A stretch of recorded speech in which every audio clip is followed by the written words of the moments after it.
Hello नमस्कार साथियों, आप सभी को टारगेट विथ नित्यम के इस यूट्यूब चैनल पर दिल से स्वागत है। कि जब आंखों में अरमान लिया, मंजिल को अपना मान लिया, फिर मुश्किल क्या आसान किया, ठान लिया तो ठान लिया। जब आप ठान ही लिए हैं कि उस मंजिल को अपनी औकात दिखा ही देनी है तो दिखा दीजिए प्यारे साथियों। क्योंकि जैसे मैं आपको लगातार पता चल रहा है साथियों कि इस चैनल से जीके जेएस का सवाल दिया जाता है जो सभी परीक्षाओं के लिए महत्वपूर्ण होने वाला है, या फिर बीपीएससी शिक्षक भर्ती, बिहार पुलिस, बिहार दरोगा, बिहार एसएससी, रेलवे, बैंकिंग या फिर डिफेंस एग्जाम, या फिर कोई भी परीक्षा जिसमें जीके जीएस का सवाल बनता है, उन सभी परीक्षाओं के लिए वीडियो हमारा महत्वपूर्ण होने वाला है।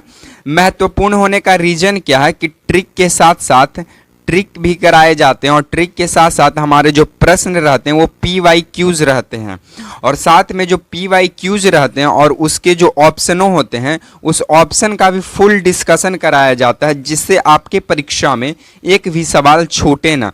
क्योंकि आप जो है उस परीक्षा की खोपड़ी में छेद कर दे, ना कि वो परीक्षा आपकी खोपड़ी में छेद कर दे। ठीक है, तो चलिए ज़्यादा समय की बर्बादी नहीं करेंगे, हम सीधी बात नो बकवास पे हमारी चर्चा रहेगी। और सबसे पहला सवाल से हम आपको रूबरू कराते हैं। नेक्स्ट सवाल क्या कहता है कि बंगाल का पहला गवर्नर कौन था। अगर आपको इस सवाल का जवाब मालूम है तो कमेंट बॉक्स में कमेंट कर दीजिएगा कि बंगाल का पहला गवर्नर कौन था। आपको बता दें कि जो बंगाल का पहला गवर्नर था उसका नाम है कल्लाइव। उसका नाम क्या है? कल्लाइव है।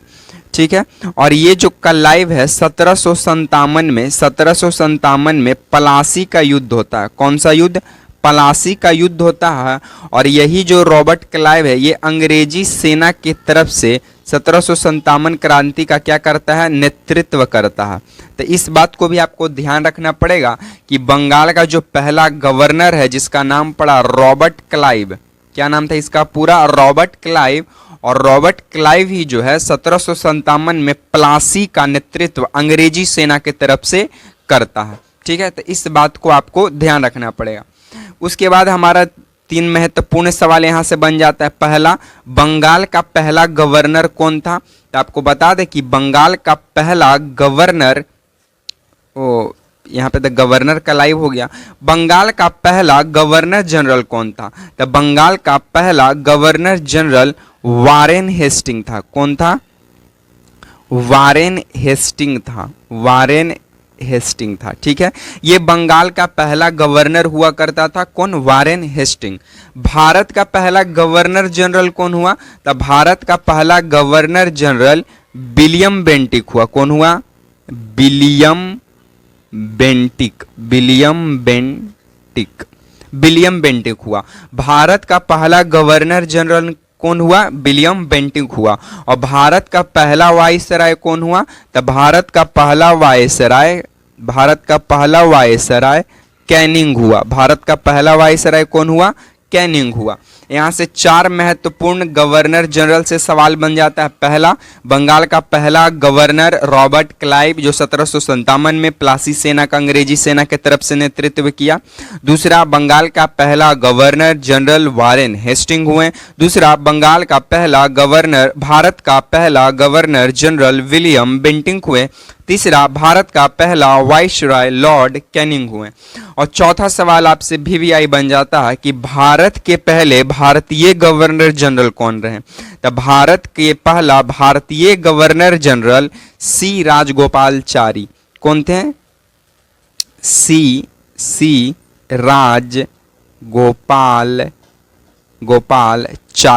राजगोपालचारी हुए जो भारत के पहला भारतीय गवर्नर जनरल कहलाएं। ठीक है, तो ये तमाम बातों को आपको ध्यान में रखना पड़ेगा। ठीक है, उसके बाद एक सवाल का कमेंट बॉक्स में कमेंट करते जाइएगा उत्तर कि बंगाल में स्थायी बंदोबस्त कब लागू हुआ। ठीक है, इसका आंसर आप लोग कमेंट बॉक्स में कमेंट कर चले जाइएगा। ठीक है, चलिए नेक्स्ट प्रश्नों की ओर हम लोग आगे बढ़े हैं। देखिए हमारा नेक्स्ट सवाल क्या कहता है, आपकी स्क्रीन पे नजर आ रहा होगा कि संगीत का जनक किस वेद को माना जाता है। आपको बता दें कि जो संगीत का जनक जिस वेद को माना जाता है उस वेद का नाम है सामवेद। सामवेद के अंदर जो है संगीत का जो जनक है वो सामवेद को ही माना जाता है। ठीक है, उसके बाद यहाँ पे एक और सवाल बन जाता है VVI की वेद त्रयी है। तो देखिए वेद त्रयी में 3 वेद शामिल हैं। हमारा पहला हो गया ऋग्वेद हमारा शामिल है, साथ में ऋग्वेद के हम अलावा हमारा सामवेद और तीसरा वेद जो हमारा शामिल है वो है यजुर्वेद। कौन है? यजुर्वेद। ठीक है, तो ऋग्वेद त्रयी में 3 वेद शामिल है, ऋग्वेद, सामवेद, यजुर्वेद। अथर्ववेद शामिल नहीं है, अथर्ववेद शामिल नहीं है। ठीक है, तो इस बात को आपको ध्यान रख, पूछ देगा कि वेद त्रयी में कौन सा वेद शामिल नहीं है, तो अथर्ववेद जो है वेद त्रयी में शामिल नहीं है। ठीक है, बाकी वेद त्रयी में ऋग्वेद, सामवेद, यजुर्वेद शामिल है। ठीक है, इस बात को भी आपको ध्यान रखना पड़ेगा। साथ में सामवेद को संगीत का जनक माना जाता है। संगीत का जनक किस वेद को माना जाता है? सामवेद को माना जाता है। अथर्ववेद किस लिए जाना जाता है? तो जादू टोना के लिए।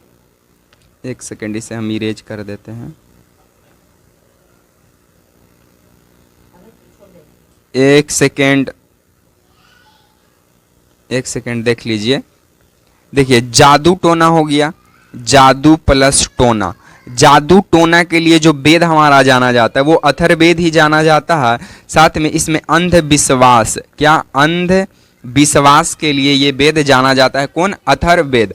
और अथर्ववेद जो है सर हमारा ये सबसे नवीनतम वेद माना जाता है। अथर्ववेद हमारा सबसे नवीनतम वेद है, सबसे नया वेद कौन है? हमारा अथर्ववेद ही है। सबसे पुराना वेद हमारा ऋग्वेद है, सबसे पुराना या सबसे प्राचीन वेद ऋग्वेद। सबसे छोटा वेद अथर्ववेद है, सबसे चौथा नंबर का वेद अथर्ववेद है। अथर्ववेद जो है वो 20 खंडों में बटा हुआ है, तो इस बात को भी आपको ध्यान रखना पड़ेगा। ठीक है, चलिए नेक्स्ट प्रश्नों की ओर हम लोग आगे बढ़ जाते हैं। देखिए हमारा नेक्स्ट सवाल क्या कह रहा है कि क्षुद्र ग्रह किस ग्रह के बीच में पाया जाता है। तो क्षुद्र ग्रह आपको जानकारी के लिए बता दें कि क्षुद्र ग्रह को हम लोग इंग्लिश में एस्ट्रॉइड बेल्ट कहते हैं। और ये क्षुद्र ग्रह जो है आपको हम यहाँ पे देखिए दर्शा देते हैं, जिसमें ये कुछ इस प्रकार की पट्टियां होती हैं।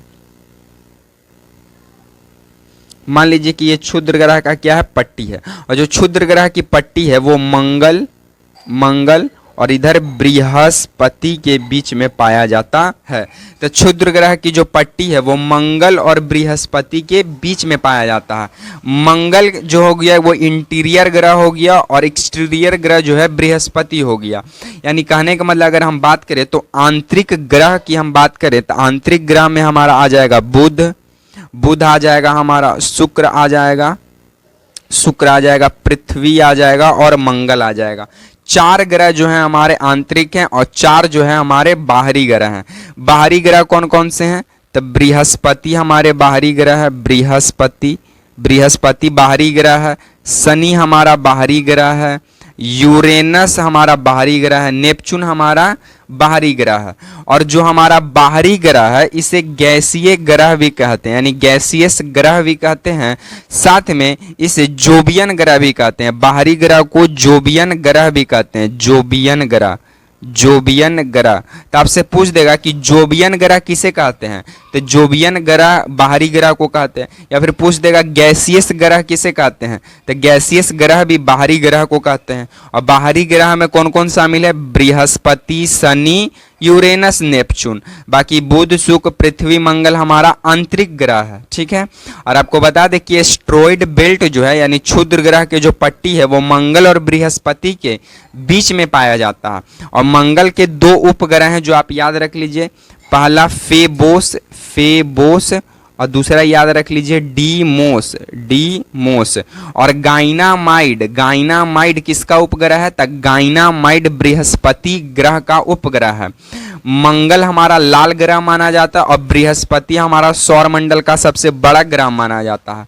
हमारा सबसे छोटा ग्रह बुध माना जाता है, सबसे चमकीला ग्रह शुक्र माना जाता है। शुक्र ग्रह को पृथ्वी का जुड़वा बहन या भोर का तारा या सांझ का तारा कहते हैं। और शुक्र को हमारा पृथ्वी का जुड़वा बहन कहा जाता है। इसलिए कहा जाता है क्योंकि शुक्र और पृथ्वी का आकार कुछ सेम आकार का, इसीलिए पृथ्वी का जुड़वा बहन या भाई शुक्र को ही मान लिया गया है। तो इस बात को भी आपको ध्यान रखना पड़ेगा। चलिए नेक्स्ट प्रश्नों की ओर हम लोग आगे बढ़ते हैं। देखिए हमारा नेक्स्ट सवाल क्या बन जाता है कि स्वच्छ भारत योजना कब शुरू किया गया।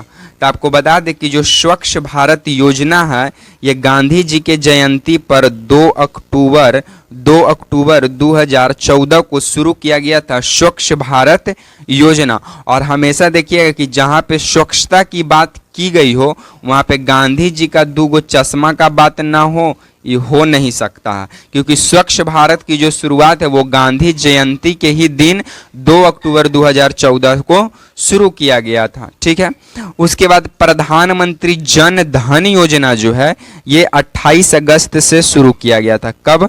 28 अगस्त 2014 से शुरू किया गया और इसमें बताया गया जीरो बैलेंस अकाउंट से इसे शुरू किया गया था। उसके बाद 25